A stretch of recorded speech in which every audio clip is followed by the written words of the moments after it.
It's an understatement to say that society these days is struggling to deal with the rising cost of healthcare, and it's no coincidence that much of this is down to poor food choices and eating patterns across a large section of the population.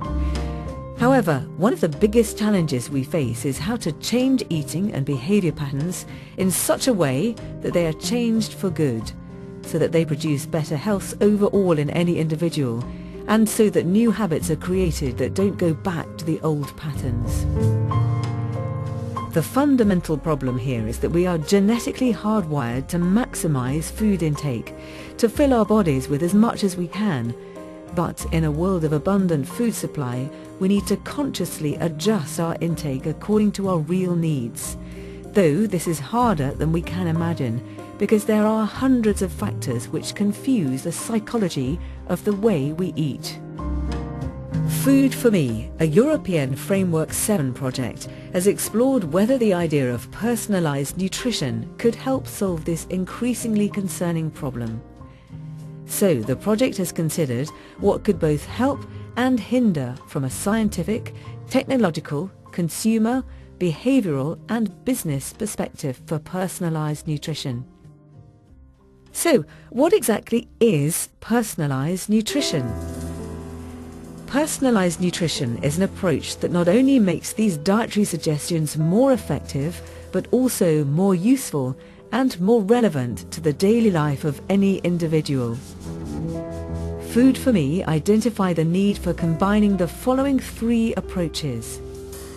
Fitting any advice to the metabolic needs of the person, using diagnostics to work out what nutritype the candidate belongs to.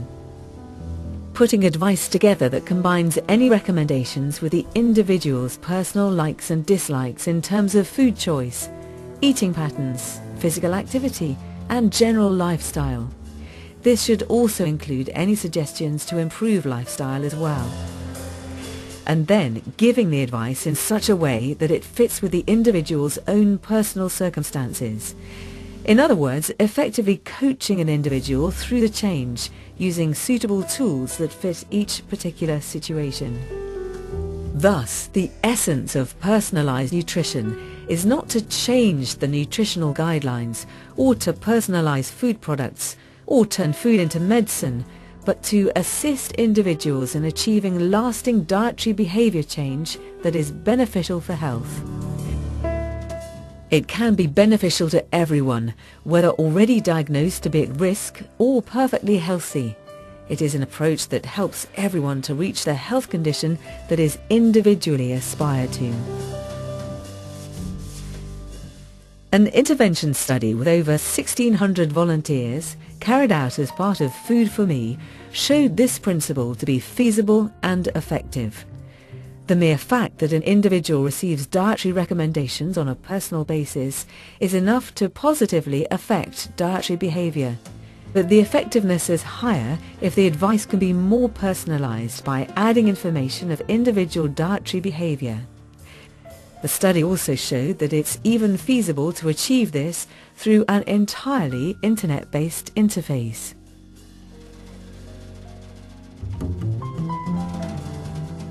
Also, consumers were found to react surprisingly positively to the concept.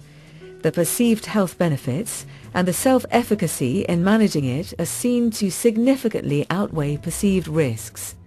Consumers think very similarly about what a personalised nutrition service should include. A person-to-person contact, either by email, phone, Skype or face-to-face. With an expert advisor that is perceived to have a professional background. And that advice is followed up on a regular basis. And that it is covering more than just nutrition, thus physical activity and lifestyle recommendations would certainly be more than welcome. There is a lot of diversity between consumers when it comes to who should pay, the individual or public healthcare, or about what kind of arguments they prefer, either scientific explanations or experience-based evidence. Some consumers may prefer a group over an individual coaching session, and some will like a radical diet change as opposed to a gradual adaptation. There is also greater reservation towards genetic profiling than blood analysis. Consumers perceive risks, especially related to privacy, personal data safety, and potential misuse, either by authorities, companies, or as a result of hacking. Food4Me also looked into the wide range of novel technologies that play an important role in enabling personalized nutrition. From the diagnostic phase, monitoring and assessing a person's nutrition and health status, to generating dietary advice and making it practically applicable in daily life, technologies are essential for personalized nutrition. While individual genotyping is more often referred to in personalized nutrition, the growing number of diagnostic tools that help to assess the detailed physical and metabolic profile of an individual are probably more important and more relevant. Food4Me explored the usefulness and reliability of some of these technologies. For example, dry blood spot sampling was used in the intervention study, and it was shown to be a very reliable and alternative sampling and measurement tool for a wide range of biomarkers from blood.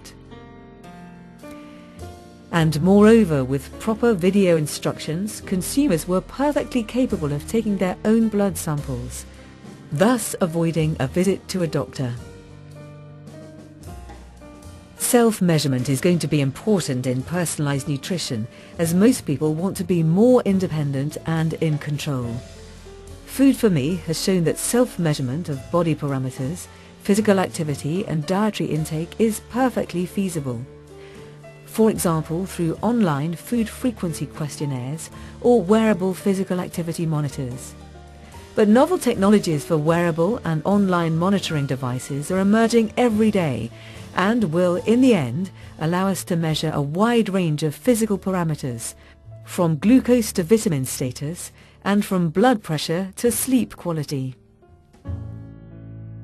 Technical solutions are equally important to enable the coaching and follow-up of dietary behaviour, or to measure progress of a person's nutritional status against the objectives. Using the internet and mobile communications, consumers could have a choice of direct interfaces in any situation to support appropriate food choices. These can come in a variety of forms, from apps like online shopping assistants to appliances such as intelligent fridges and 3D food printers, or in the form of complete services such as home-delivered catering. This is how consumers will mostly experience the practical use of personalized nutrition. What they don't see is how these services rely on complex algorithms that convert a variety of information streams into a set of nutritional recommendations, and further into food and meal plans that fit personal preferences. In this respect, Food4Me successfully demonstrated the feasibility of such an integrated approach and its delivery through an online dietary advice system.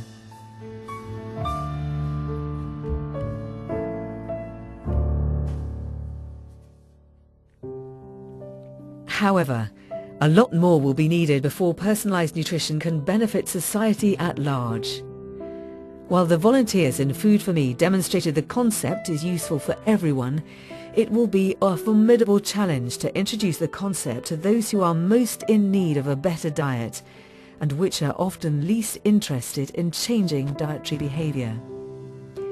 Food4Me explored what business model concepts might possibly emerge in the future. Because dietary behaviour and the nutrition and health issues are deeply embedded in the fabric of our society, it was clear that introducing personalised nutrition is bound to go hand in hand with significant societal changes. Moreover, it is the right timing as our society urgently needs to take measures to tackle health and nutrition problems, and these are also likely to trigger personalised nutrition services. Given the size and urgency of the problems and the fact that everyone should have the right to benefit from better health through personalised nutrition, a government-led initiative seems most logical. However, this was considered to be very unlikely because authorities are inherently reluctant to change such complex systems as public health care, and also because of the sheer complexity of organizing a personal nutrition offering. It involves a wide range of actors, from diagnostic labs to producers of monitoring devices and app developers, and from advice algorithm developers to big data storage and crunching services. There will be an equally diverse constellation of users, most of which operating as an intermediate between the personalized nutrition service provider and the consumer or patient. From dietitians, nutritionists, doctors, hospitals, nursing homes, schools and daycare centres, to fitness centres, wellness institutions, retailers, caterers, restaurants, as well as health insurers and employers. Personalized nutrition providers will thus become new and important integrating actors in society. Private initiatives are therefore the most likely way to drive the introduction of personalized nutrition services, probably with some sort of societal support. Future business models are thus likely to be more networked structures, with distributed profit centers, and working in close relationship with communities and other societal actors. In the light of this impact on society, the introduction of personalized nutrition will also raise important legal and ethical concerns. These have also been looked at in depth by the Food4Me project. As personalized nutrition is making nutrition-related health the explicit responsibility of the individual, it will change the way our society will look at food and its role in health. This will affect the solidarity principle on which health insurance is until now based, because personalized nutrition will lift this veil of ignorance when it comes to nutrition-related health issues. It also brings to the fore concerns about personal freedom, especially if some people prefer not to be informed about individual health risks, and about fairness in the system, especially when it comes to those deemed to be at higher risk. There is also an issue over social inequality and injustice, since not everyone will be able to either understand or react appropriately to the advice, or even afford to follow it, whilst others might willfully and knowingly ignore this advice and refuse to change any behaviours. These are complex issues and will therefore need key changes to public healthcare and health insurance systems in order to maintain a balance between individual interests and the common good. On top of this, the present legal frameworks on food and health afford very little scope for providing this personalised nutrition approach. Significant changes will be needed when it comes to regulating privacy, personal data access rights and data storage security, especially for mobile and internet-based interfaces. So, it seems possible that, in the future, the move towards personalised nutrition in our society will fundamentally change the perception of food and its role in health. With each individual accepting their own responsibility for health, and the technologies that allow us to monitor this and make it happen, as a society we will gain a growing sense of being in control, with an overall attitude towards diet and health that will become much more positive altogether. For the majority, it will be enough to be reassured that health risks are under control, so turning health into a manageable asset.